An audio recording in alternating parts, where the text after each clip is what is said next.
헬로 에브리원, 안녕하세요. 월스트리트 파인더 김석환입니다. 지난주에는 제가 다른 일정으로 인해서 한 주 쉬었는데요. 이번 주에 다시 돌아온 월스파인만큼 여러분들에게 다양한 유용한 정보를 전달드리도록 하겠습니다. 그럼 바로 가겠습니다. 왜냐하면 바빠요. 갈 길 멉니다. 자, 일단 다음 주에는 여러 지표도 발표가 되고요. 또 지금 실적 시즌이기도 하죠. 거기에다가 통화정책회의도 있기 때문에 정말 바쁜 한 주가 될 것 같습니다. 지금 보시면은 가장 중요한 건 역시 시장에서 보고 있는 거는 수요일 날 나오게 될 FOMC 회의죠. 우리나라 시각으로는 목요일 새벽입니다. 그래서 FOMC 회의에 대한 결과와 그리고 파월 의장의 기자회견이 있다라고 보면 될 것 같고요. 연달아서 목요일에 ECB 통화정책회의가 있어요. 그리고 금요일에는 BOJ 통화정책회의가 이렇게 연달아서 있을 예정이다라고 보면 될 것 같고요. 이왕 여기 본 김에 실적부터 바로 좀 보고 가죠. 이번 주에 테슬라나 넷플릭스와 같은 성장주들의 실적 발표도 있기도 했었고요. 이 다음 주에는 알파벳, 마이크로소프트와 같은 이제 빅테크들의 실적 발표가 연이어서 있습니다. 알파벳, 마이크로소프트는 화요일에 나올 예정이고요. 수요일 날에는 메타 플랫폼스가 나오고요. 목요일에는 아마존이 나온다라고 보면 될 것 같고요. 이제 8월 초에 애플의 실적이 나올 예정이다라고 보면 되겠습니다. 그리고 또 하나, 여러분께서 지난 7월 초부터 계속 이슈가 됐던 부분 중에 하나가 뭐냐면 나스닥 100 지수의 리밸런싱, 특별 리밸런싱과 관련한 내용이었는데요. 이게 이제 내용이 나왔고요. 저 뒤에서 말씀드리긴 하겠지만 내용이 나왔고 이번 24일부터 적용이 된다라고 보면 될 것 같습니다. 그리고 경제 지표단에서 한번 살펴보시면은 일단 월요일에 글로벌 제조업이라든지 또는 서비스업, 이제 주요 국가별로 다 나옵니다. PMI 잠정치가 나올 예정이다라고 보면 될 것 같고요.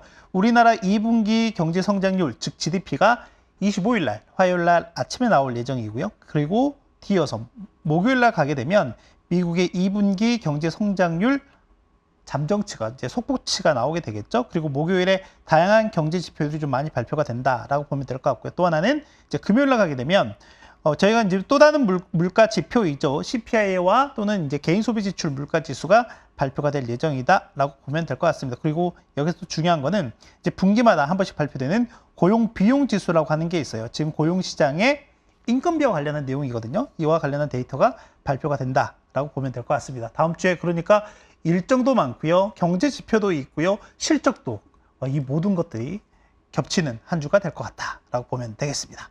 자, 그럼 한번 내용을 들어가 보도록 하죠. 강력한 되돌림이라고 하는 거는 저희가 실제 작년 같은 경우에는 연준을 비롯한 글로벌 주요 중앙은행들이 계속해서 기준금리 인상을 하면서 물가 잡기를 전력을 다했었잖아요. 이제 그러면서 증시에 대한 변동성이 확대가 됐었고 또 이제 낙폭이 커졌던 시점이었다라고 보면 될 것 같은데 지금 보시면은 작년 거의 10월, 11월 정도가 저점이었어요. 그렇죠? 저점이었는데 지금 다우지수 같은 경우에는 그때에 의해 거의 77%나 현재 올라왔고요. 나스닥 종합지수 같은 경우는 71%. 그런데 나스닥 100 기준으로만 보잖아요. 나스닥 100 기준으로만 보면 거의 80% 되돌림이 나타났다라고 보면 될 것 같고요. S&P 500 기준으로 보면 81%. 다만 이제 러셀 2000 같은 경우에는 작년 저점 대비했을 때 한 42% 정도밖에 되돌리지 못했다라고 하는 거죠. 그러니까 여기서 어떤 부분들이 좀 나타나고 있는 거냐면 약간 여기에서 차별화가 좀 나타나고 있네라고 하는 부분이고요. 또 하나는 나스닥 종합지수와 나스닥 100을 비교해 봤을 때도 약간의 이 괴리가 있잖아요. 그렇죠? 이 괴리가 있는 측면에서 보면은 기술주 내에서도 또는 성장주 내에서도 약간의 차별화된, 그러니까 주가 퍼포먼스에 있어서 차별화된 모습들이 있었다라고 보면 될 것 같습니다. 그래서 연준이 본격적으로 금리 인상을 하면서 긴축 정책으로 들어갔었던 그 시점, 그 직전에 이제 고점이 형성됐었을 거잖아요. 그 당시로 본다라고 하면 전체적으로는 다우라든지 S&P 500이라든지 나스닥 100 이런 것 같은 경우에는 한 4, 5%밖에 남지 않았다라고 보면 될 것 같습니다. 그만큼 올해 엄청난 퍼포먼스를 보이고 있는 증시 상황이다라고 보면 될 것 같아요.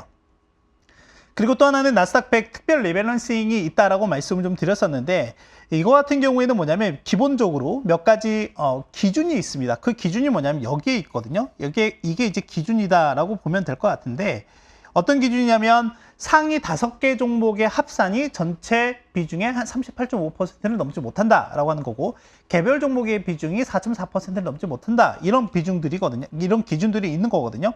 그랬을 때 이렇게 보면 상위 5개의 비중이 전체적으로는 이미 이 허들을 넘어가고 있더라라고 하는 거예요.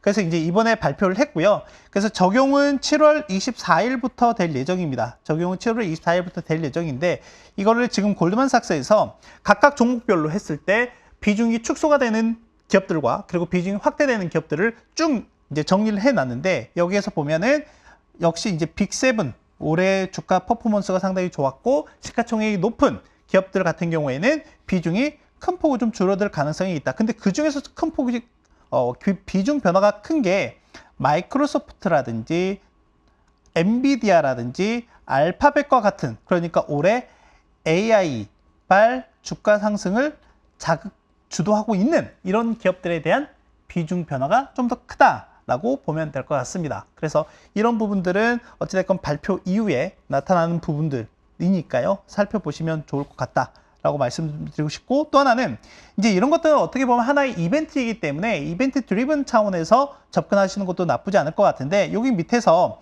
비중이 확대가 되는 기업들도 몇 가지가 있고 몇 개의 기업들이 있거든요. 이제 이런 기업들도 한번 찾아서 같이 챙겨보시면 도움이 될 것 같다라고 말씀드리고 싶습니다.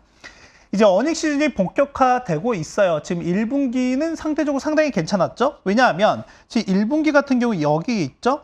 예상보다 상당히 견고한 실적을 발표했다라고 보면 될 것 같고요.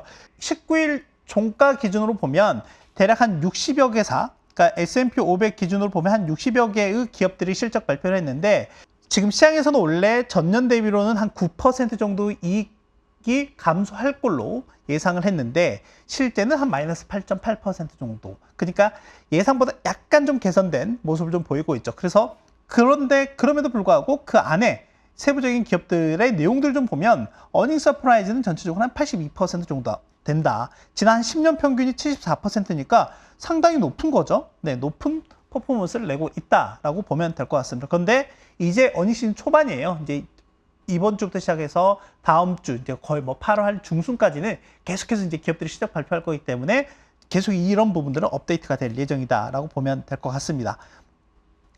근데 이제 제가 월스팟은 또 다른 채널을 통해서 한번 말씀을 드렸던 부분이 뭐였냐면, 일단 이 어닝에서도 상당히 좀 차별화가 심하게 나타난다, 라고 말씀을 드렸어요. 그러니까 앞에서도 전체적으로 주가의 퍼포먼스도 보면 대형주들은 상당히 잘 가는 반면에 중소형주들은 상당히 부진한 모습들을 보였었잖아요. 근데 이게 어닝에서도 그대로 좀 나타나고 있는 부분들이 뭐냐면, 전체적으로 S&P 500 같은 경우 연초 이후에 보면 이렇게 이익 추정치가 하향 조정되고 있고요. 지금 어제자 기준으로 보면 대략 한 0.8% 정도 하향 조정이 됐다라고 하는 거예요. 자, 그런데 상대적으로 보면 이렇게 주가는 계속해서 올라가다 보니까 지금 여기에서 어떤 게 발생하고 있죠? 이 밸류에이션 괴리가 발생하고 있죠. 갭이 발생하고 있더라라고 하는 거예요. 그러면 결국에 이렇게 주가 상승을 견인한 주체는 누구냐라고 하면 여러분 잘 아시잖아요. 이 빅7이다라고 하는 거고요. 이 빅7의 연초 이후에 올해 이익 추정치 상향이 얼마만큼 됐느냐라고 봤을 때 대략 한 28% 정도 진행이 됐다라고 하는 거예요. 과거 2020년에 저희가 팬데믹 이후에 정부가 적극적으로 재정 확대 정책을 펼치면서 기업들의 이익이라든지 또는 매출이라든지 이런 전반적인 어닝에 대한 개선 기대감이 상당히 높아졌었던 그 시점이 있었거든요. 그때 연간으로 26% 정도 상향 조정됐었는데, 지금 이제 고작 반년밖에 안 됐잖아요. 그러면 이걸 곱하기 2 하면 이게 연간인데 연간으로 54% 정도 늘어날 수 있겠다라는 이런 단순 계산이 되고 있는 거죠. 그러니까 주가가 이 빅7을 중심으로 해서 상당히 큰 폭으로 올랐다라고 하는 거고, 다만 이제 그런 부분들이 다른 여타의 기업들이나 또는 다른 여타의 업종으로 확산이 되느냐, 광범위한 확산의 모습이 나타나느냐, 이제 그런 게 어떻게 보면 현재 상승이 된 체력이라든지 또는 이런 부분들이 상당히 견고하다 또는 견고하지 않다를 좀 판단할 수 있는 기준이 되지 않을까라고 생각을 하는데요. 지금 보시면은 이 빅7 중에서도 약간 좀 차별화되는 모습들이 있어요. 아까 말씀드렸던 것처럼 마이크로소프트 같은 경우는 거의 뭐 그냥 스카이로켓, 고공행진을 했어요. 이익 추정치가. 알파벳, 구글도 마찬가지이고요. 엔비디아도 마찬가지입니다. 거의 하늘 천정을 뚫고 올라가는 모습. 그리고 메타 플랫폼스도 마찬가지예요. 그런데 이 중에 테슬라 같은 경우에는 이익 추정치가 연초 이후부터 하향 조정이 됐고요. 아마존 같은 경우도 올라가긴 했지만 최근에 이렇게 다시 좀 꺾이는 모습이 좀 나타나고 있고, 애플 같은 경우에는 약간 좀 뜨뜻미지근한 모습을 좀 보이고 있다라고 하는 거예요. 그래서 이렇게 좀 종목 기업별로도 차별화된 모습이 나타나고 있다라는 점 참고하시면 될 것 같고요. 그리고 은행입니다. 은행들이 생각보다 견고한 모습을 좀 보이고 있긴 한데, 근데 그 세부 내용들을 좀 볼 필요가 있을 것 같아요. 지금 언론에서는 어떤 부분이냐면, 예금이 줄어들고는 있는데 생각만큼, 그러니까 1분기에 이만큼 줄어들었다라고 하면 2분기 되니까 이 정도 줄어들었네. 그러니까 이 예금 감소 폭이 둔화가 됐다라고 하는 부분에 대해서 상당히 긍정적으로 보고 있는 것 같습니다. 다만 다른 부분들도 좀 봐야 될 것 같아요. 뭐냐면 예금 이자 비용이 증가했다라고 하는 거예요. 여러분들 제가 일전에 한번 간략하게 언급을 해드렸던 적이 있었던 것 같은데, JP모건이라든지 웰스파고라든지 뱅크 오브 아메리카라든지 시티 같은 미국의 대형 은행들 빅4 같은 경우는 예금 이자율, 평균 예금 이자율이 0.4% 미만이에요. 0.4% 미만이거든요. 그런데 지금 이 수치가 얼마만큼 올라왔다고요? 대략 2에서 3%대까지 올라왔다고요. 이렇게 되면 어떻게 되죠? 원래는 주지 않았던 예금 이자에 대한 비용이 더 늘어나는 거게 되겠죠. 그렇게 되면 이제 은행 입장에서 보면 약간 수익성 측면에서 수익성 악화가 발생할 수밖에 없다라고 하는 거고, 또 하나는 결국에는 은행은 가장 키포인트가 예금과 대출 간의 이 차이, 즉 이 차이를 가지고 수익성을 결정을 짓잖아요. 이게 이제 우리가 흔히 얘기하는 예대마진이라고 하는 건데, 이렇게 예금 이자가 올라가게 되면 예대마진 폭이 축소가 되겠죠. 그래서 순이자 수입이 감소하더라라고 하는 겁니다. 그래서 이런 부분들이 실제로는 대형은행뿐만이 아니라 중소형 은행들에서도 같이 나타날 가능성이 높다라고 하는 거고요. 어떻게 보면 은행 입장에서는 이게 삼중고가 될 가능성이 높다라고 하는 거죠. 그리고 또 하나는 아시겠지만, 뒤에서도 말씀드리겠지만, 연준이 어찌됐건 높은 기준금리를 조금 오랫동안 유지할 가능성이 좀 높기 때문에 이런 부분들은 시간이 지나면 지날수록 좀 더 스트레스 정도가 심해질 가능성이 있다라고 하는 거예요. 자, 그래서 보면 이제 은행들의 실적 발표가 이제 예정이 되어 있는데, 이제 이번 주도 그렇고요, 다음 주도 그렇고, 그러니까 지금 대부분의 기업들이 아마 이때쯤 발표가 된다, 다음 주까지 발표가 될 거기 때문에 은행들의 실적 발표를 좀 더 예의주시해서 볼 필요는 있을 것 같습니다. 다만 지난 3월에 있었던 은행 위기처럼 그 정도의 상황은 아니다 라고 하는 거죠. 상당히 은행에 대한 부분들에서 보면은 약간 상당히 안정화되는 모습들이 좀 찾아가고 있는 부분들이기 때문에, 결국에는 이제 수익성을 얼마만큼 높일 수 있는지에 대한 부분들, 이런 부분들이 어떻게 보면 은행 실적에 있어서 가장 중요한 포인트가 될 가능성이 높다라고 생각을 하고 있습니다. 자, 그래서 전체적으로 한번 업종별로 한번 비교를 좀 해봤어요. 그래서 매출과 이익을 전년 대비와 그리고 연초 대비로 했을 때 전체적으로 어떻게 되느냐 보면은, 전년 대비보다는 이제 연초 대비로 보면 전체적으로 이익이라든지 매출이 전반적으로 개선이 됐다라고 하는 거죠. 근데 금융은 제외예요. 보시면 지금 이게 가로축이 EPS고요, 세로축이 매출이거든요. 보면 금융 같은 경우에는 여기에 있다가 이렇게 밑으로 뚝 떨어졌어요. 그쵸? 전체적으로 이제 매출, 수익과 관련한 부분들이 이렇게 뚝 떨어지는 모습을 좀 보였다라고 보면 될 것 같고, 다만 다른 업종들 같은 경우는 전체적으로 매출 성장률도 조금 올라가는 모습 보였고, 이익 성장률도 조금 올라가는 모습들을 전체적으로 보였다라는 부분들을 여러분께 같이 체크하시면 될 것 같습니다.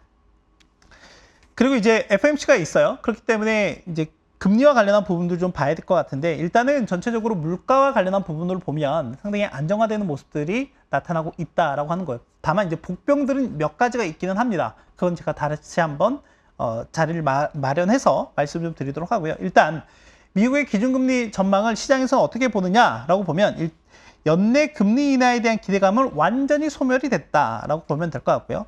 이번 7월 FOMC에서 25bp 인상이 확실시가 되고 있는 상황이다라고 보면 될 것 같습니다. 불과 한 달 전까지만 하더라도 시장에서는 연내에 한 차례 내지 두 차례의 기준금리 인하를 예상을 했지만, 이제는 전혀 그렇지 않다라는 정도로 보시면 될 것 같고요.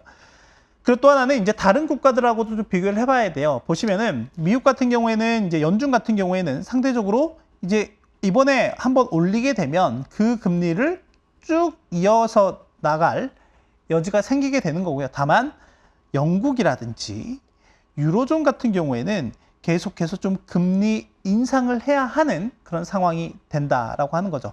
그래서 상대적으로 미국 같은 경우에는 통화정책단에서는 여유가 생기는 모습을 나타낼 수가 있다라고 하는 겁니다. 지금 시장에서 같은 경우도 보면 아까도 말씀드렸지만 이번에 한 번 정도 기준금리를 올린 이후에 일단 상당 기간 동결할 가능성이 높다. 그 높은 금리를 오랫동안 유지할 가능성이 높다라고 말씀드렸는데 일단 대략적으로 시장에서 보는 시점은 내년 1월 달인 것 같아요. 1월 달까지는 어느 정도 기준금리를 유지를 하고 2월은 FOMC가 없고 3월에 FOMC가 있기 때문에 그러면 3월 달부터는 금리 인하를 기대하고 있는 거고 근데 내년에 보시면 쭉 매 회의 때마다 기준금리를 인하하는 걸 지금 시장에서는 가격 반영을 하고 있다 정도로 보시면 될 것 같습니다. 이거는 뭐 시시각각 변하는 거니까요. 굳이 중요한 건 아닌 것 같고요. 다만 시장에서는 이 정도 생각을 하고 있구나 정도만 여러분께 체크하시면 될 것 같아요. 자, 그리고 또 하나는 아까도 말씀드렸지만 5%가 넘는 기준금리가 오랫동안 유지가 될 가능성이 높다라고 말씀을 드렸잖아요. 그래서 시장에서 higher for longer라고 얘기를 계속해서 하고 있는 건데 이제 그렇다라고 하면 제가 보는 입장에서는 이런 높은 기준금리에 대한 상황을 과연 경제 주체라고 할 수 있는 가계라든지 또는 기업이 얼마만큼 잘 버텨줄 수 있는 체력이 있느냐라고 하는 게 가장 중요한 것 같고요. 그게 하반기의 키포인트가 될 것 같다라고 저는 생각을 하고 있습니다. 왜냐하면 이제 그런 부분들이 실제로는 소비라든지 투자라든지 이런 부분도 직접적으로 연결이 되고요. 이게 또 고용과 또 연관이 되기 때문에 그렇다라고 하는 거예요. 그래서 실질적으로 이제 실물 경제에 미치는 영향이 되겠죠. 이제 그것과 관련해서 최근에 보면 이 소비자 신용이라고 하는 거는 대출입니다. 뭐 모기지라든지 또는 신용카드라든지 자동차라든지 등등 이런 것들인데 지금 보면 전체적으로 신청은 했지만 승인 나는 비율이 뚝뚝뚝 떨어지고 있고요. 상대적으로 신청은 했지만 거절되는 비중은 높아지고 있습니다. 이런 부분들이 최근에 이렇게 나타나고 있다. 소비자 신용 시장 내에서의 움직임이 나타나고 있다라고 하는 거고요. 그러면 이걸 또 한번 대출 유형별로 한번 나눠서 볼 필요가 있습니다. 대출 유형별로 나눠서 보면 뭐 지금 신용카드라든지 모기지라든지 자동차 대출 뭐 또는 카드 한도 상향 또는 모기지 제휴자 이게 이제 크게 5가지 카테고리로 좀 나눠져 있는데 보시다시피 여기 큰 산을 하나 그렸다가 뚝 떨어지는 게 있죠. 모기지 제휴자에 대한 수요예요. 모기지 제휴자에 대한 수요는 뚝 떨어지는 모습을 보이고 있어요. 그리고 또 하나는 전체적으로 이 신청을 하긴 하더라도 거부날 가능성이 꽤 높아졌다. 그러니까 저 신용카드 대출 하고 싶은데 신청을 했는데 안 되는 거죠. 은행에서 또는 카드사에서 안 받아주는 거죠. 모기지 제휴자 하고 싶은데 승인이 안 나는 거죠. 그렇죠? 이제 그런 부분들이 이렇게 증가하는 모습이 전체적으로 나타나고 있다라고 하는 거예요. 지난 12개월 동안 이렇게 나타났고요. 그러면 또 물어보는 거죠. 앞으로는 어떻게 될 것 같습니까? 에 대한 것도 물어보면 썩 좋지 않죠? 전체적으로 신용대출이나 이런 부분들을 할 수요가 감소하는 모습들이 나타나고 있다라고 하는 거고 근데 더 극심한 건 뭐냐면 더 극심한 변화는 거부율 같은 경우가 급증해서 이거 무조건 신청을 해도 거부날 가능성이 엄청 높아질 것 같아요. 왜요? 은행이 대출을 안 해주려고 하는 거니까. 그런 은행의 대출 기준이 엄청나게 강화가 되고 있다라고 하는 거니까요. 이제 이런 부분들이 실제 이런 설문조사를 통해서 나타나고 있다라고 보면 될 것 같습니다. 그 또 하나는 뭐냐면 미국 정부의 재정도 한번 살펴봐야 되지 않을까 생각이 되는데요. 지금 보면 전체적으로 그러니까 정부 입장에서 수입은 세금이잖아요. 근데 그 세금 수입이 감소하고 있는 모습을 보이고 있고요. 근데 돈 쓸 때는 정말 많잖아요. 그렇죠? 돈 쓸 때는 줄어들지 않고 항상 늘어나죠. 이러니까 이 갭이 계속해서 커지는 모습을 보이고 있는데 지금 미국 정부의 세입 규모가 보면 전년 대비로 마이너스 7.3%를 기록했어요. 여기거든요. 근데 여러분 한번 보세요. 과거 한 4, 50년간의 데이터를 한번 보면 이 음영 구간은 경기 침체 구간을 의미하는 거거든요. 그럼 보면 상당히 낮은 수준이에요. 과거로 본다라고 하면 이게 경기가 버틸 수 있을까에 대한 우려가 있을 만한 정도 수준까지 정부 수입이 뚝 떨어졌다라고 하는 거죠. 그러면 어디에서 이렇게 떨어졌느냐라고 보면 개인들이 이제 돈을 못 벌고 있다라고 하는 거죠. 개인 소득세가 마이너스 20% 6월 말 기준입니다. 20% 정도가 감소했다라고 하는 거예요. 근데 쓸 때는 많다라고 했잖아요. 메디케어, 이게 절대 규모 금액 기준으로 한 거예요. 그러니까 메디케어가 거의 지금 현재 회계 기간으로 보면 거의 한 1조 3천억 달러 정도가 지출이 됐다라고 보면 될 것 같고요. 1.3조 달러예요. 그러니까 전년 대비 한 8.5% 정도 늘었다라고 하는 거고, 이자 같은 경우는 거의 한 7천억 달러 정도. 그러니까 전년 대비로 보면 25%가 증가했다라고. 이거는 당연하죠. 왜냐하면 이자율, 즉 기준 금리가 올랐기 때문에 그렇다라고 하는 거죠. 근데 이제 시장에서는 이런 부분들을 상당히 좀 우려스럽게 보고 있습니다. 왜냐하면 미국의 정부 부채가 6월 달에 부채 한도 협상으로 인해서 타결이 되긴 했지만 불과 한 달 사이에 거의 1조 달러가 이렇게 증가했거든요. 이제 뭐 구멍 뚫리듯이 계속해서 돈을 쓰고 있는 거죠. 그러다 보니까 정부 입장에서 보면 부채에 대한 이자, 비용이 부담이 될 수밖에 없고요. 실제 이거는 미국인들의 부담이 되는 거죠. 그래서 이런 부분들이 시장에서 약간 하나의 우려사항이 되고 있는 부분이다라고 보면 될 것 같습니다. 그래서 이거를 GDP 대비로 봐서 GDP 대비 이자 비용이, 연방정부 부채에 대한 이자 비용이 명목과 실질 단위로 나눠 봤을 때 명목은 아직 예전 80년대 고점까지 오진 않았지만 전체적으로 실질 기준으로 보면 이미 올타임 하이입니다. 역사적으로 가장 높은 수준까지 올라왔다라고 하는 거죠. 그래서 이런 부분들은 향후에 부채 함정에도 빠질 수 있는 우려가 있다라고 하는 거죠. 그래서 이런 부분은 앞으로 좀 더 어떻게 전개가 되고 진행이 되는지 살펴볼 필요가 있을 것 같습니다. 와, 오늘도 많은 걸 했기 때문에 빠르게 정리해 드리도록 하겠습니다. 자, 서머랠리의 세 번째 분기점, 이제 실적입니다. 이미 뭐 서머랠리는 진행이 되고 있는 것 같기는 합니다. 일단 주요 지수 기준으로 보면 지난해 저점 대비했을 때 거의 한 7, 80% 정도 되돌림이 나타났다. 그런데 그게 광범위한 거는 아니었다라고 하는 거죠. 러셀 2000으로 기준으로 보면 러셀 2000은 고작 42%밖에 되돌리지 않았다라고 하는 거죠. 이제 복병은 이런 데 숨어 있을 수가 있습니다. 주가에서 나타나는 차별화, 실적에서도 나타날 수도 있다라고 하는 거죠. 지금 보면 S&P 500 전체적으로는 연초 이후에 이익 추정치가 0.8% 하향됐지만 빅7 기준으로 보면 28%나 상향됐기 때문에 그렇다라고 하는 거고요. 다음 주에 있을 FOMC 회의는 25bp 정도 인상을 한 이후에 그러면 이제 기준금리 레벨 상단이 5.25%에서 5.5%가 됩니다. 우리나라하고는 이제 거의 200bp 차이가 나게 되고요. 이제 동결 가능성이 있다라고 하는 거죠. 그것도 꽤 오랫동안, 꽤 오랫동안이라고 하는 게 과거 평균과 거의 뭐 비슷한 수준이라고 보면 될 것 같습니다. 거의 한 8개월에서 한 10개월 정도니까요. 다만 이제 문제는 뭐냐면 아까도 말씀드렸지만 이 높은 금리 수준을 버틸 수 있는 경제 주체의 체력이 되느냐가 중요할 것 같습니다. 다만 말씀드렸지만 여기는 몇 가지의 복병이 숨어 있다라고 하는 거죠. 자, 그래서 다음 주에 한번 살펴보실 내용은 일단 미국이라든지 유로존이라든지 일본 통화정책회의가 있을 예정이고요. 그리고 미국의 2분기 경제성장률 발표가 됩니다. 우리나라도 발표합니다. 그리고 또 하나는 연준이 중요하게 보는 고용시장, 노동시장의 비용과 관련한 데이터죠. 고용비용지수가 발표가 된다라고 하는 거고요. 그리고 또 하나 물가의 기준이 되는 6월 PCE 물가지수가 발표가 됩니다. 그리고 실적 시즌 하이라이트가 진행이 되죠. 마이크로소프트라든지 알파벳, 아마존, 메타 등의 실적도 예정이 되어 있다라고 보면 될 것 같습니다. 다음 한 주도 정말 바쁠 것 같습니다. 여러분 건강 잘 챙기시고요. 저는 다음 주에 뵙도록 하겠습니다. 안녕!